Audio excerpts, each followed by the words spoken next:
नमस्कार, आप देख रहे हैं जवाब तो देना पड़ेगा और आपके साथ में विजेंद्र सोलंकी।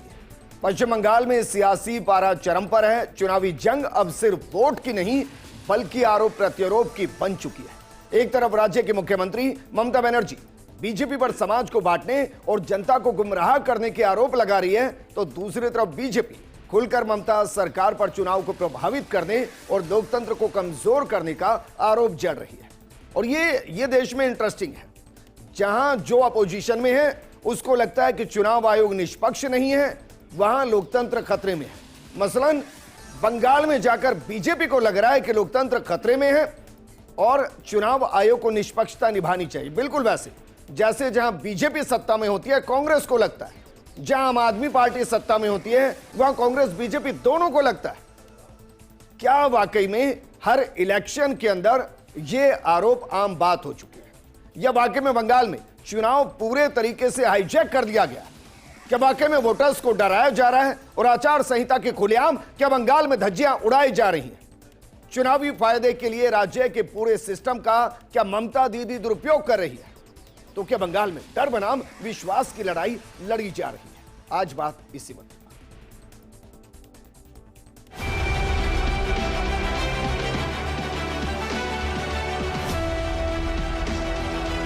टीएमसी हारने जा रही है, इसके लिए वो अब जबरदस्ती हाईजैक करना चाहता है।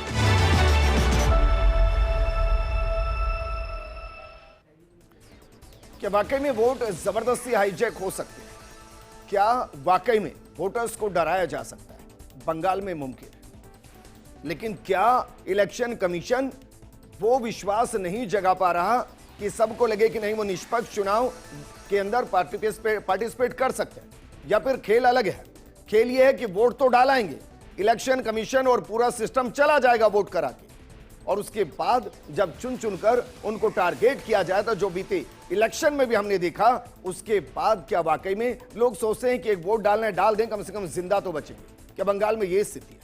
इस पर बात करने के लिए हमारे साथ मौजूद हैं बीजेपी प्रवक्ता पंकज जोशी जी, कांग्रेस प्रवक्ता राजकुमार शर्मा जी, और साथ में हमारे साथ राजनीतिक विश्लेषक एकलव्य सिंह जी है। पंकज जोशी जी, शुरुआत आपके साथ। मैं समझ नहीं पा रहा कि जहां वोटर्स को डराया जा रहा है, लोकतंत्र खतरे में है, इलेक्शन कमीशन पर प्रेशर डाला जा रहा है, ये सब बंगाल में हो रहा है, तो सेंटर क्या कर रहा है?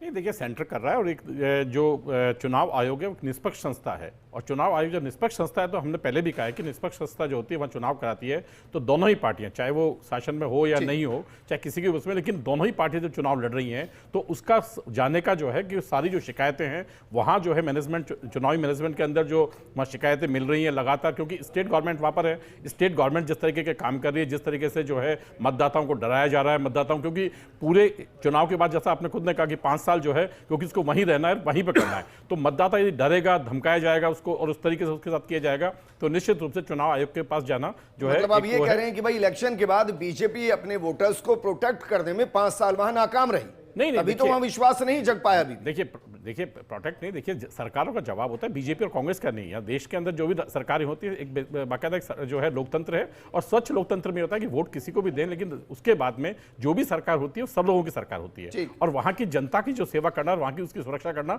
उसका धर्म होता है। लेकिन कहीं ना कहीं बंगाल में इस धर्म को जो है नहीं निभाया जा रहा, और इसी कारण से लगातार आपने खुद ने देखा होगा कि जिस तरीके से SIR का विरोध, वहां जो भी कोई अच्छी चीज होती है उसका विरोध होता है। आज 7th पे कमीशन लागू नहीं होना, वहां पर जो है जिस तरीके के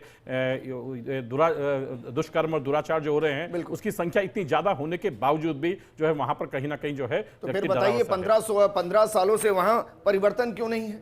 और मैं तो ये कह रहा हूं बंगाल शायद इकलौता स्टेट होगा गुजरात के बाद जहां बहुत ज्यादा परिवर्तन जनता को पसंद ही नहीं है। आप कह रहे हैं कि वहां प्रेशर है, आप कह रहे हैं कि वहां धमकाया जा रहा है, और वोट फिर उन्हीं को डाल रहे हैं। देखिए विजेंद्र भाई, आपने खुद ने देखा होगा कि वेस्ट बंगाल के अंदर पहले जो है वहां पर जो है कम्युनिस्ट पार्टी का पूरा शासन था, धीरे धीरे करके कम्युनिस्ट पार्टी खत्म हुई और फिर कांग्रेस का साथ दिया, लेकिन भारतीय जनता पार्टी वहां पर केवल 2 सीट और 3 सीटें आया करती थी, और धीरे धीरे करके भारतीय जनता पार्टी ने, क्योंकि हमने कहा ना कि हम तो वो लोग हैं जो 2 सीटों से बढ़ करके आज बहुमत तक आए हैं, तो हमने हमेशा जो है अपने सिद्धांतों पर लड़ा, और 1980 में जो बनी पार्टी वो जो है जाकर के आज जो है वेस्ट बंगाल के अंदर भी हम धीरे धीरे करके 77 पे आए, और आज जो है सरकार जो है अपने पूरे देश में जिस तरीके से काम किए, जिस राज्यों में काम किए, उसके तौर पर जो है हम यह कह सकते हैं कि वेस्ट बंगाल में निष्पक्ष चुनाव हुए तो हम भारतीय जनता पार्टी सरकार बनाएंगे। दिल्ली में आकर एकजुट हो जाते हैं, राज्यों में जाकर बिखर जाते हैं, अगर आपको लग रहा है कि वाकई में अगर ममता दीदी वहां मजबूत है तो फिर सपोर्ट क्यों नहीं दिया गया? अपने इंडिविजुअल कैंडिडेट 260 से ज्यादा सीटों पर क्यों उतार दिए गए? क्या वहां बीजेपी की बी टीम के तौर पर कांग्रेस काम कर रही है? ये बयान आपका हो सकता है विजेंद्र जी, हम तो वहां इंडिविजुअल चुनाव लड़ रहे हैं, पहले भी लड़े थे। और ममता जी से हमारा गठबंधन विधानसभा के चुनाव में नहीं था, लोकसभा में था। लोकसभा में अलग समीकरण होते हैं, विधानसभा में अलग समीकरण होते हैं। 294 सीटें हमारी विधानसभा की है, 215 पर टीएमसी है, 77 पर भारतीय जनता पार्टी है। पिछली बार हमारा खाता वहां नहीं खुल पाया था। अरे सर, सवाल तभी तो है, खाता खुले बिना 260 सीटों पर कैंडिडेट उतारने की बात करना, क्या आप सीधे तौर पर बीजेपी को फायदा नहीं पहुंचा रहे? क्योंकि ये तो आप भी मानते होंगे जो कांग्रेस का वोट बैंक है वही टीएमसी का वोट बैंक है, तो क्या वहां बीजेपी की बी टीम के तौर पर नहीं काम कर रहे हैं कि भाई टीएमसी के वोट बैंक को काटा जाए? बीजेपी आ रही है तो ठीक है, कम से कम क्षेत्रीय पार्टी बैकफुट पर है। ये आपका बयान है, आपकी सोच हो सकती है। मैंने कहा ना, हम तो वहां बेहतर चुनाव पहले भी लड़ा था, आज भी लड़ रहे हैं और आगे भी लड़ते रहेंगे। भारतीय जनता पार्टी की कोई टीम होने का हमारा प्रश्न नहीं उठता। ए और बी का तो कोई प्रश्न नहीं, कोई सवाल ही नहीं, कोई दूर दूर तक ही नहीं है। अब इंडिविजुअल चुनाव लड़ रहे हैं, ए भी नहीं सी हो सकती है। बीजेपी की सी का कोई प्रश्न नहीं है। टीएमसी अपना चुनाव लड़ रही है, भारतीय जनता पार्टी अपना चुनाव लड़ रही है, हम अपना चुनाव लड़ रहे हैं। हमारे वोटों से किसको फायदा होता है, किसको नुकसान होता है, भारतीय जनता पार्टी के वोटों से किसको फायदा होता है, किसको नुकसान होता है, वो सब अलग सब्जेक्ट है। हम वहां चुनाव लड़ रहे हैं, बेहतर चुनाव लड़ेंगे। और भारतीय जनता पार्टी टीएमसी को निश्चित तौर पर इस बार पता चलेगा कि कांग्रेस पार्टी का वहां प्रबंधन और चुनाव का जो हमारा लड़ने का तरीका है वो बहुत बेहतर होगा। एकलव्य, मैं दोनों सवाल आपसे कर रहा हूं, एक एक करके जवाब दीजिए। ऐसा क्यों है कि जो भी देश के हित में काम होता है उसके विरोध का एपी सेंटर पश्चिम बंगाल बनता है? दूसरा सवाल, क्या वाकई में कांग्रेस पश्चिम बंगाल में इतने बड़े स्तर पर चुनाव लड़कर वहां टीएमसी की सपोर्ट नहीं कर रही है? सॉरी, टीएमसी के अगेंस्ट नहीं जा रही है, बीजेपी को सपोर्ट नहीं कर रही है? देखिए विजेंद्र जी, जहाँ तक मैं समझता हूँ, अगर पश्चिम बंगाल का इतिहास देखेंगे तो आज जिस वायलेंस की हम बात करते हैं ना, इस वायलेंस से भी भयानक रूप था इस वायलेंस का सीपीआईएम के रूल के समय। बिल्कुल। और उस समय जब ममता जी ने इस वायलेंस से लड़ने का अकेले निश्चय किया था ना, तो कांग्रेस ने उन्हें अकेला छोड़ दिया था। और तब से लेके आज तक जब उन्हें अपनी खुद की पार्टी बनानी पड़ी, ये लड़ाई ममता जी ने अकेले ही लड़ी है। और दूसरी बात मैं आपको बता दूं कि ममता बनर्जी ने आज तक राहुल गांधी जी की लीडरशिप वाली कांग्रेस को एक्सेप्ट नहीं किया है।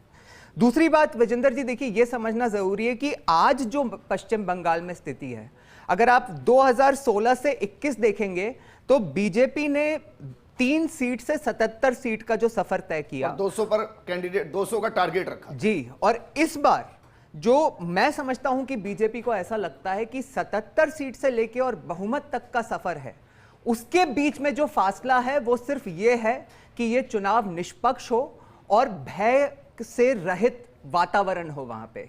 और इसको कौन सुनिश्चित कर सकता है? सिर्फ और सिर्फ चुनाव आयोग कर सकता है।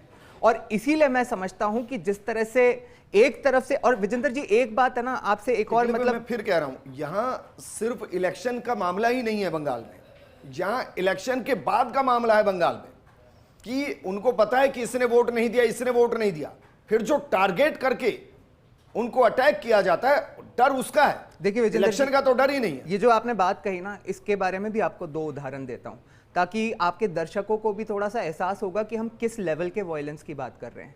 वहां पे टीएमसी के कार्यकर्ता क्या करते हैं कि जब अंदर वोट डालने जाते हैं तो बीजेपी के बटन पे इतर लगा देते हैं, और यदि उसके बाद वाले वोटर जब उस वोट डाल के आते हैं बाहर तो उनकी उंगली सूंघी जाती है, और जिसके हाथ पे वो इतर की सुगंध रह जाती है तो उसको टारगेट करके मारा जाता है। दूसरा उदाहरण देता हूं विजेंद्र जी, पता नहीं है आपने सुना होगा या नहीं, आपके दर्शकों ने, एक पॉलिटिकल कैनिबलिज्म होता है, हुसैन ब्रदर्स का किस्सा है, जहां पे कि कैनिबलिज्म मैं क्यों कह रहा हूं कि खून नहीं करना, खून पिलाना। आपको वो 2 कार्यकर्ता याद होंगे जिनको कि मार के और उनके खून को चावल में मिला के उन्हीं की मदर को खिला दिया गया था। इस लेवल का वायलेंस होता है तो आप सोचिए कि भय भी किस लेवल का होता होगा। तो इस चीज से यदि उभरना है लोगों को, अगर उनमें वो कॉन्फिडेंस आना है कि क्या हम वोट डालेंगे तो क्या वो सिचुएशन आ भी सकती है या नहीं कि वो बहुमत का आंकड़ा पार हो जाए, क्योंकि यदि नहीं हुआ तो हमारा क्या हश्र होगा, ये चिंता रहती है। लेकिन यहां से तो फिर बीजेपी पे सवाल है ना भाई, 5 साल में आपके 77 कैंडिडेट वहां जीतकर विधानसभा पहुंचे, अगर पश्चिम बंगाल के अंदर आप इतना भरोसा वोटर्स के अंदर नहीं दिला पा रहे हैं कि आप कुछ कीजिए, निष्पक्ष वोट डालिए, हम आपके साथ खड़े हैं। देखिए तो ये तो कंसर्न है बड़ा। मैं आऊंगा आपके पास, हमारे साथ टीएमसी प्रवक्ता सुमित मेहरोत्रा जी जुड़ गए।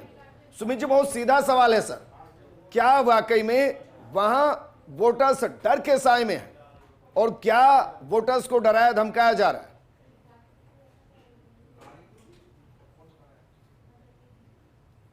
नहीं है तो किसी को डराया या धमकाया जा रहा है। हाँ, बस ये कहा जा रहा है कि भारतीय जनता पार्टी यही आपकी आजादी के ऊपर एक श्राप बन के बैठ जाएगी, तो जगह जगह दिखाई पड़ रहा है। आज जिस तरीके से वोटरों का नाम काटा जा रहा है, अभी तक एक फाइनल लिस्ट नहीं आई है बंगाल की, किस किस का नाम रहेगा, कौन वोट करेगा, ये कहीं है क्या? विजेंद्र जी, आप बताइए। जी सर, मैं तो राजस्थान में हूं। राजस्थान में एसआईआर हो चुका है, हरियाणा में हो चुका है, बाकी राज्यों में हो चुका है, कहीं समस्या नहीं। बिहार में एसआईआर हुआ इलेक्शन से पहले, कोई समस्या नहीं। फिर पश्चिम बंगाल में क्यों? और पश्चिम बंगाल ही हर बार वो स्टेट क्यों बन जाता है? अगर आप एनआरसी लागू करेंगे तो पश्चिम बंगाल विरोध करेगा, आप सीएए लागू करेंगे पश्चिम बंगाल विरोध करेगा, आप अगर बॉर्डर को क्लोज करने की बात करेंगे तो पश्चिम बंगाल जमीन नहीं देगा, सुप्रीम कोर्ट के कहने के बाद भी जमीन नहीं देगा। ऐसा क्यों?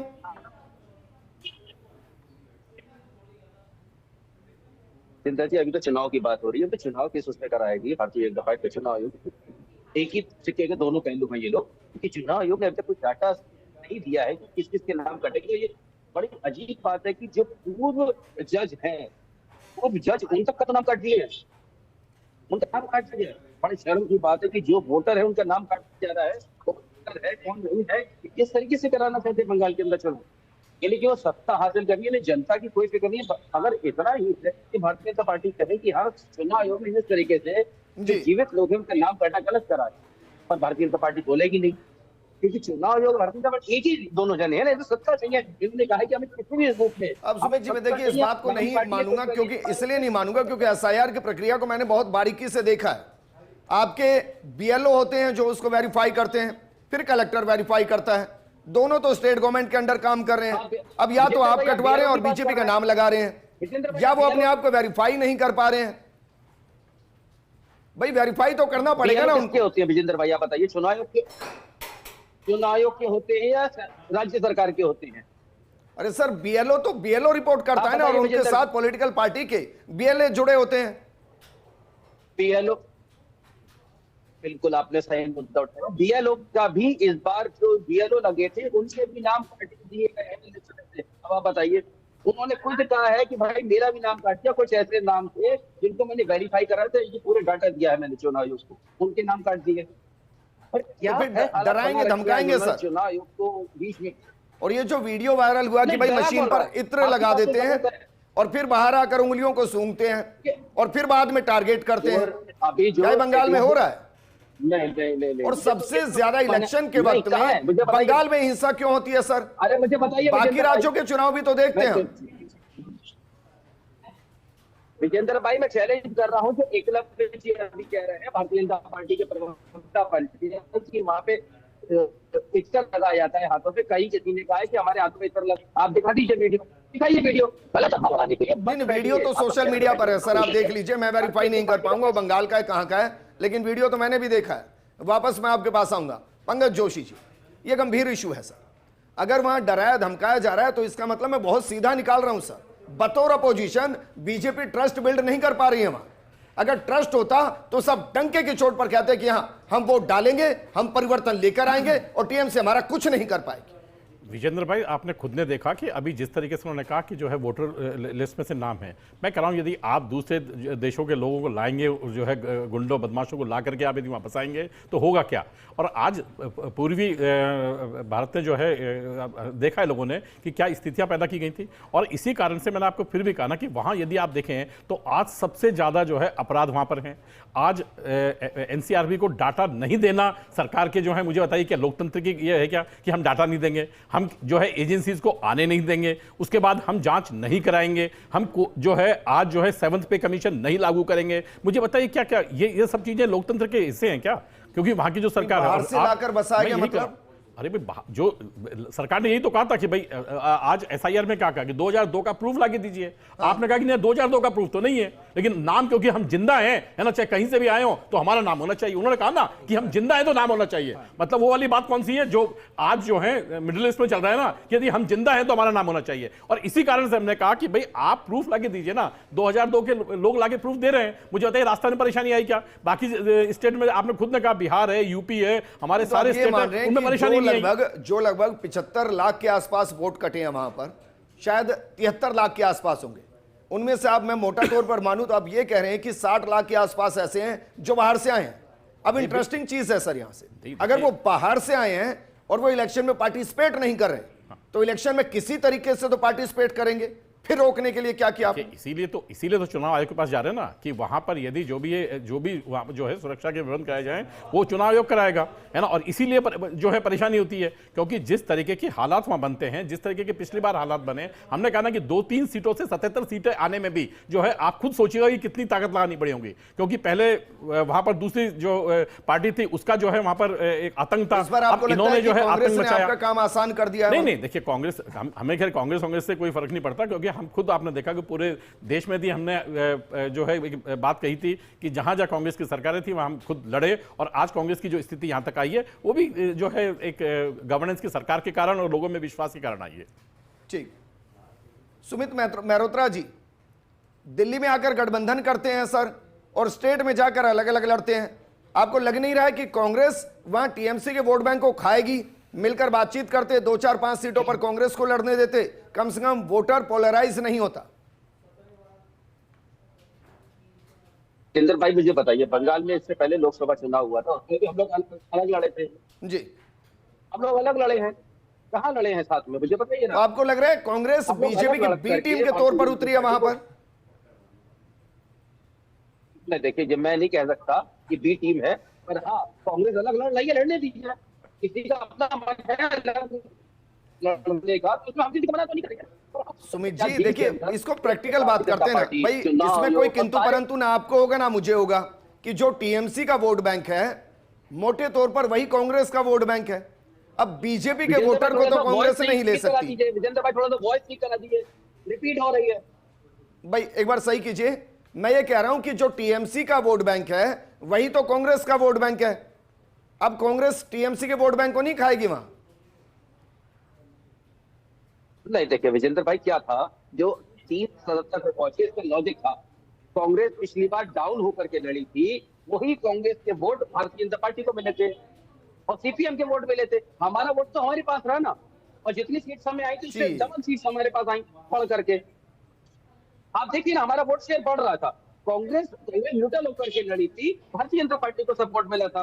पर इस बार कांग्रेस लड़ रही है तो भारतीय जनता पार्टी नीचे आएगी, निश्चित तौर पर नीचे आएगी। ठीक है, एकलव्य, सुमित ये कह रहे हैं कि कांग्रेस का लड़ना ये टीएमसी की प्लानिंग का हिस्सा है कि भाई पिछली बार जो कांग्रेस को वोट जाने थे वो भी बीजेपी को चले गए, इसलिए बीजेपी 77 पर आ गई। क्या वाकई में बंगाल में ऐसा है? देखिए विजेंद्र जी, 2-3 चीजें हैं जो कंसर्निंग हैं इस मामले में। और बीजेपी बेसिकली ये देख रही है कि उसको, जैसा कि मैंने आपको पहले भी निवेदन किया, कि 77 से बहुमत तक का सफ़र कैसे तय करना है। उसमें एक तो हमने जो चुनाव आयोग की बात करी हुआ कि एसआईआर में क्या हुआ है, 58 लाख करीब वोटों का पिछली बार अंतर था दोनों पार्टियों में। 73 लाख वोट इस बार एसआईआर के माध्यम से काटे गए हैं। देखना होगा कि इसका क्या असर होता है। दूसरी बात विजेंद्र जी, आपने देखा होगा कि हुमायूं कबीर का, थोड़ा करेक्ट करता हूं, 73 लाख वोटर ऐसे हैं जो खुद को वेरीफाई नहीं कर पाए, काटे नहीं है ना। देखिए विजेंद्र जी, को वहां बता नहीं पाए कि वो पश्चिम बंगाल के वोटर हो सकते हैं। आज की डेट में बाहर हो गए हैं लिस्ट से। हाँ एग्जैक्टली, सो आज की डेट में they are not eligible to vote ना, जब तक कि वो साबित नहीं कर देंगे। तो वही डिफरेंस मैं बता रहा था। दूसरी बात विजेंद्र जी, आपने नोटिस किया होगा कि हुमायूं कबीर जो वहां पे एक बाबरी मस्जिद खड़ा करने की बात कर रहे थे, उनका जो गठबंधन हुआ है वो असदुद्दीन ओवैसी के साथ हुआ है। और असदुद्दीन ओवैसी ने क्या डैमेज किया वो बिहार में रिसेंटली वो हम सबने देखा है। तो यदि अगर कोई भी वहां पे मुसलमान वोट बैंक छिटकता है तो वो उसका नुकसान भी किसको होगा ये हम समझते हैं। तो देखिए ये सब कंसर्निंग इश्यूज हैं। और ये मतलब ये तो मानना पड़ेगा विजेंद्र जी कि आज की तारीख में टीएमसी के लिए ये एक कंसर्निंग इशू है कि भाजपा जो वहां पे सारे समीकरण, चाहे वो एसआईआर हो, चाहे ये जो गठबंधन हुए हैं, वहां पे सिर्फ और सिर्फ अब जो फासला है वो निष्पक्ष चुनावों का और भय रहित वातावरण का है। ठीक, नहीं तो इसको कैसे एस्टेब्लिश करें? मैं फिर कह रहा हूं, इलेक्शन कमीशन सिर्फ वोट डलवा सकता है, वोट के बाद की स्थिति नहीं तैयार कर सकता। नहीं तो कर सकता। कैसे विश्वास पैदा हो? देखिए क्या कर सकते हैं? देखिए विजेंद्र जी, इसमें दो ही बातें हैं। जो अभी एक घुसपैठियों की भी बात हो रही थी ना, इसमें दो किस्म के लोग होते हैं। एक वो होते हैं जो कि यहां पे आते हैं और सिर्फ वायलेंस करते हैं, दूसरे वो होते हैं जिनको कि इलीगल वोटर्स बना लिया जाता है। तो किसी ना किसी तरह से बीजेपी के काडर को ही ये कॉन्फिडेंस इंस्टिल करना पड़ेगा वोटर्स में। जैसे कि आपने देखे होंगे कि इस बार चुनाव आयोग जैसे जो प्रबंधन किए गए हैं, लोगों की सोसाइटीज में जाके बूथ स्टैब्लिश करे गए हैं कि आपको दूर जाना ही नहीं पड़ेगा वोट डालने के लिए। वो जो खतरनाक रास्ता जो तय करना पड़ता है वो रास्ता तय नहीं करना पड़ेगा। तो इस तरह के कई प्रबंधन हैं और जो एक कॉन्फिडेंस है कि आप ये कह रहे हैं कि विश्वास वोटर्स में डालना पड़ेगा कि भाई अगर बीजेपी आ गई तो आपके साथ वो थ्रेट नहीं रहेगा जो टीएमसी के रहने से होगा। बिल्कुल, ये विश्वास जताना पड़ेगा। लेकिन क्या इसमें ऑप्शन हो सकता है, जैसे हमने एक दौर में जम्मू कश्मीर में देखा कि वहां बहुत ज्यादा टेररिज्म था, तो हमने अपनी फोर्स को वहां पर रखा कि शांति स्थापित रहे। हम पश्चिम बंगाल में, क्योंकि जिस तरीके से सेंटर के लगभग हर फैसले को वहां डिनाई कर दिया जाता है, तो वहां कम से कम सिक्योरिटी पर्पज से हम फोर्स को बढ़ाएं, जो एक रहे साल, 1.5 साल, 2 साल, ताकि वहां इस तरीके की स्थिति पैदा ना हो जो होती है वहां। देखिए विजेंद्र जी, कुछ जो है ना विकट परिस्थितियां होती भी हैं। अब जैसे आपने देखा होगा कि बीजेपी पे एक आरोप लगता है कि ये बांग्लादेशी घुसपैठिए आ कैसे गए, वहां पे फेंसिंग कंप्लीट क्यों नहीं हुई। अब वो फेंसिंग इसलिए कंप्लीट नहीं हुई क्योंकि स्टेट गवर्नमेंट को जो जमीन अक्वायर करके सेंट्रल गवर्नमेंट, सेंट्रल फोर्सेस को देनी थी वो दी ही नहीं गई। अब वो कैसे स्टेट गवर्नमेंट कर सकती है जब स्टेट में बीजेपी अपनी सरकार बना सकती है। तो ऐसी इश्यूज को भी जनता के बीच में रेज करके उनमें वो कॉन्फिडेंस इंस्टिल ये करना पड़ेगा कि ये काम हो ही तब सकता है जब एक राष्ट्रवादी ये 250 किलोमीटर का नर्क का द्वार है जो बंद करना ही पड़ेगा। जी पंकज जोशी जी, क्या वाकई में देखिए इलेक्शन कमीशन अपने तरीके से काम करेगा? क्या सेंटर किसी भी तरीके से एस्टेब्लिश कर सकती है कि भाई वहां इलेक्शन को ही देखते हुए, निष्पक्ष चुनाव को देखते हुए ही इलेक्शन कमीशन को कहा जाए कि अगर आपको और फोर्सेस चाहिए तो आप फोर्सेस लीजिए और वो फोर्सेस एक लंबे वक्त तक वहां रहे? बिल्कुल, देखिए विजेंद्र, ये बात बिल्कुल जो भी चुनाव आयोग निर्देश देगा पूरी जो है केंद्र सरकार उसकी पालना करेगी। और जो अभी एकलव्य जी ने कहा बिल्कुल ठीक कहा कि लोगों में जो विश्वास है, क्योंकि देखिए पिछली बार जब 77 सीटें आई तो लोगों में ये विश्वास हुआ कि 3 से 77 तक आ सकते हैं, तो 77 से जो है हम बहुमत तक भी आ सकते हैं। और यही विश्वास के लिए भारतीय जनता पार्टी के जो कार्यकर्ता हैं, जो कैडर है, वो छोटे छोटे जगह पर जाकर के वहाँ इस बात को कर रहे हैं कि यदि भारतीय जनता पार्टी की सरकार आएगी तो वहाँ पर एक निष्पक्ष तौर पर और सब जो गुंडागिर्दी है खत्म होगी। दूसरे देशों से आने वाले लोगों की जो बाढ़ की बात की, खुद अमित शाह जी जो गृह मंत्री उन्होंने कहा कि ये काम जो है इमीडिएटली पूरा किया जाएगा। तो मैं इसीलिए कह रहा हूं कि लोगों में, और बंगाल के लिए तो मैं कहना चाहूंगा कि पश्चिम बंगाल तो वो देश है जहां से जो है इस स्वतंत्रता आंदोलन का जो है बिगुल बजा। तो मुझे लगता है कि वहां की जनता जो है इस बार फिर जो है वहां ये जो है करके दिखाएगी और वहां पर जो है भारतीय जनता पार्टी, मुझे लगता है आपके एनआरसी के रजिस्टर के लिए भी बस पश्चिम बंगाल ही फंसा हुआ है। पश्चिम बंगाल अगर आप क्लियर कर देंगे तो मुझे लग रहा है देश का एनआरसी रजिस्टर भी क्लियर हो जाएगा। देखिए वापस मैं आपके पास आऊंगा, राजकुमार शर्मा जी, पश्चिम बंगाल को लेकर क्या रणनीति है भाई, क्या घोषणाएं की गई हैं और टीएमसी के अगेंस्ट मैदान में किन किन बातों के साथ है? विजेंद्र जी, हम तो अच्छा चुनाव लड़ रहे हैं, लेकिन आपकी इस डिबेट में आज चर्चा हो रही है, चर्चा में बहुत अच्छा लग रहा है सुनकर के कि देश की और दुनिया की सबसे बड़ी पार्टी अपने आप को भारतीय जनता पार्टी बताती है। प्रधानमंत्री भी हमारे हैं, राष्ट्रपति भी हमारे हैं, गवर्नर भी हमारे हैं, और बंगाल में इनके नेताओं की, इनके प्रवक्ताओं की आवाज का वॉल्यूम जो है वो हूट ही नहीं पा रहा है। और 77 सीटों पर ये विपक्ष में थे 5 साल तक, तो 5 साल तक क्या गुल्ली डंडा खेल रहे थे? वहां के जनता के लोगों में अपना भारतीय जनता पार्टी ने विश्वास क्यों नहीं कायम किया? अगर वहां इतर लगा के उंगली काटी जा रही है या कोई और डराया धमकाया जा रहा है, तो भारतीय जनता पार्टी 5 साल तक क्या गुल्ली डंडा खेल रही थी वहां पर? और उसके अलावा अगर वहां के लोगों में डर है, वहां के लोगों में डर, तो कहां गए थे सारे लोग? कहां गई थी सेना, कहां गई थी पुलिस, कहां गए थे राष्ट्रपति, कहां गए थे गवर्नर, कहां गए थे? ना तो पत्रकारों के पास जवाब है, ना नाले विश्लेषक के पास जवाब है, ना भारतीय जनता पार्टी के पास जवाब है। और बात आती है कांग्रेस की, ले दे के पत्रकारों को घेर लेना, बॉर्डर की बात है। अरे भैया, अगर बॉर्डर के लिए जमीन कोई सरकार नहीं दे रही है तो कहां है कानून, कहां है राष्ट्रपति, कहां है गवर्नर साहब? अरे आपको तो शायद भारतीय पता जनता नहीं पार्टी है फिर मामला सुप्रीम बड़े-बड़े कोर्ट में बोल है। तो और स्टेटों में देती है और बंगाल में जाते हैं और आवाज बंद हो जाती है। को किस तरीके से तो भारतीय जनता पार्टी को कहना चाहते देखिए, हैं विजेंद्र जी, 77 पूरा सीटों पे narrative ही आए, यही है। आपको विपक्ष की जिम्मेदारी थी वहां पर। ठीक है, और वहां के फाइनल लोगों पे कमेंट विश्वास निकलेगा। करते देखिए हैं। विजेंद्र जी लीडरों पूरा को वोट करते हैं। देखिए विजेंद्र जी पूरा नैरेटिव ही ये है कि वहां पे ये सवाल किया जा रहा है कि राष्ट्रपति शासन क्यों नहीं लग रहा। लेकिन इशू ये है कि ये बातें पहले नहीं होती थी, अब क्यों हो रही है? क्योंकि जब चुनावी रास्ते से भाजपा लगभग उस स्थिति के आसपास आ रही है कि वो अपने दम पे अपनी सरकार बना सकती है, तो ये एक नैरेटिव खड़ा करना है कि राष्ट्रपति शासन लगा दिया जाए, तो ये मौका दे दिया जाए बोलने का, इनको मौका मिल जाए कि लोकतंत्र की इस देश में हत्या कर दी गई है। देखिए विजेंद्र जी, बड़ा सिंपल मामला है। अभी इन्होंने कहा ना कि आवाज नहीं निकल रही, वहां पे ममता जी टीएमसी की आवाज है, वहां पे कैंपेन बीजेपी का शुभेंदु अधिकारी लीड कर रहे हैं। इनके पार्टी के कौन से नेता लीड कर रहे हैं वहां कैंपेन, जरा बता दें। नहीं, आपकी पार्टी के कौन से नेता, सर आपकी पार्टी के कौन से नेता लीड कर रहे हैं कैंपेन को, ये तो बता दीजिए। तो भारतीय जनता पार्टी ने स्ट्रेटेजी बनाई अपने, तो वहां दीदी सरेंडर के करके साथ चुनाव आप भी लो, खूब वो घूमे देखा भाई। जाएगा। राजकुमार जी, दीदी के साथ तो आप भी खूब घूमे हैं, ऐसा थोड़ी ना है कांग्रेस से नहीं घूमी है, मैंने खूब क्या घूमी कहा, है। बड़े भारतीय हाथ में जनता हाथ पार्टी की मिलाए। वॉल्यूम क्यों नहीं खुल रही है वहां पर? शुक्रिया। और एक नहीं, relation वॉल्यूम क्या अलग आप होता है। देखिएगा ना, अभी आगे वॉल्यूम के कहाँ चुनाव गई में भारतीय जनता दीजिएगा ना, पार्टी की? आप अभी बातें बिहार में भी बड़ी-बड़ी यही कर रहे करते थे, हैं, आप हिंदुत्व उससे की पहले बात भी यही कर रहे करते थे। हैं। अरे भाई मैं क्या कह रहा हूँ, अभी विश्वगुरु राजकुमार बताते हैं अपने आप को। राजकुमार जी अभी आप फिर ईवीएम पे, राजकुमार जी थोड़े दिन बाद फिर सुमित करेंगे, मल्होत्रा जी तो फिर शुक्रिया, और ईवीएम एकलव्य सिंह जी आपका भी बहुत शुक्रिया चर्चा में शामिल होने के लिए।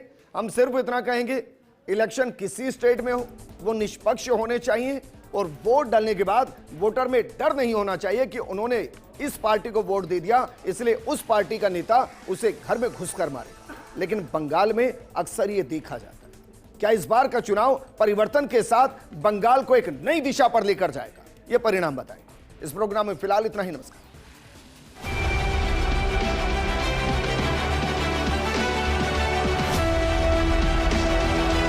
टीएमसी हारने जा रही है, इसके लिए वो अब जबरदस्ती हाईजैक करना चाहता है।